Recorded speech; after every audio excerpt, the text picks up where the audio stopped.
Hello जी हाँ दोस्तों, दिल थाम कर बैठे आप लोगों के बीच आ रही है एक बंगाल की हसीना धर्मेंद्र निर्मलिया के गाने पर ठुमका लगाने के लिए। डीजे वाले भैया थोड़ा लाइट ऑफ कीजिएगा।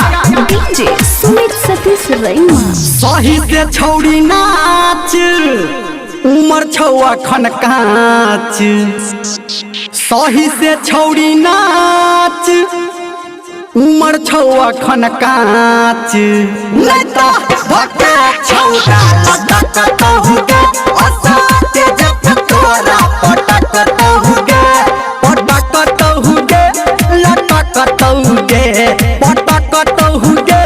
लटक तहुगे, नहीं तो भक्का छौड़ा लटक तहुगे असाते जब तोरा पटक तहुगे असाते जब तोरा पटक तहुगे। ए भैया आगे में जो भी बैठे हैं, ए भैया आप रेजर लाइट का उपयोग ना करें। भैया आप रेजर लाइट वाले भैया थोड़ा रेजर लाइट अपना बंद कीजिए। एना ने छोड़ी बैठ कने लहंगा उठा के बैठ, एना ने छोड़ी बैठ कने लहंगा उठा के बैठ, नहीं तो लफुआ छौड़ा जोहत तहुगे असाते जब तोरा पटक तहुगे लटक तहुगे लटक तहुगे,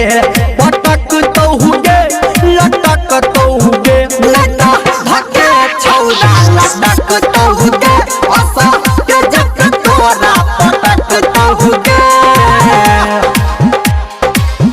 हाँ तो आप हैं शहर लता गुरु जी, आपके तरफ से हमारे छपने का नाच देखकर 101 रुपया आया है। धन्यवाद भैया आपको। और हाँ भैया शांति बनाए रखें और भरपूर मजा ले हमारे इस ऑर्केस्ट्रा का। डीजे सुमित सतीश रैना। करे नहीं लट छौरा में छौरी सट, करे नहीं लट छौरा में कने सट, नहीं तो फूला लगा लूट तहुगे असाते जब छौरा पटक तहुगे लटक तहुगे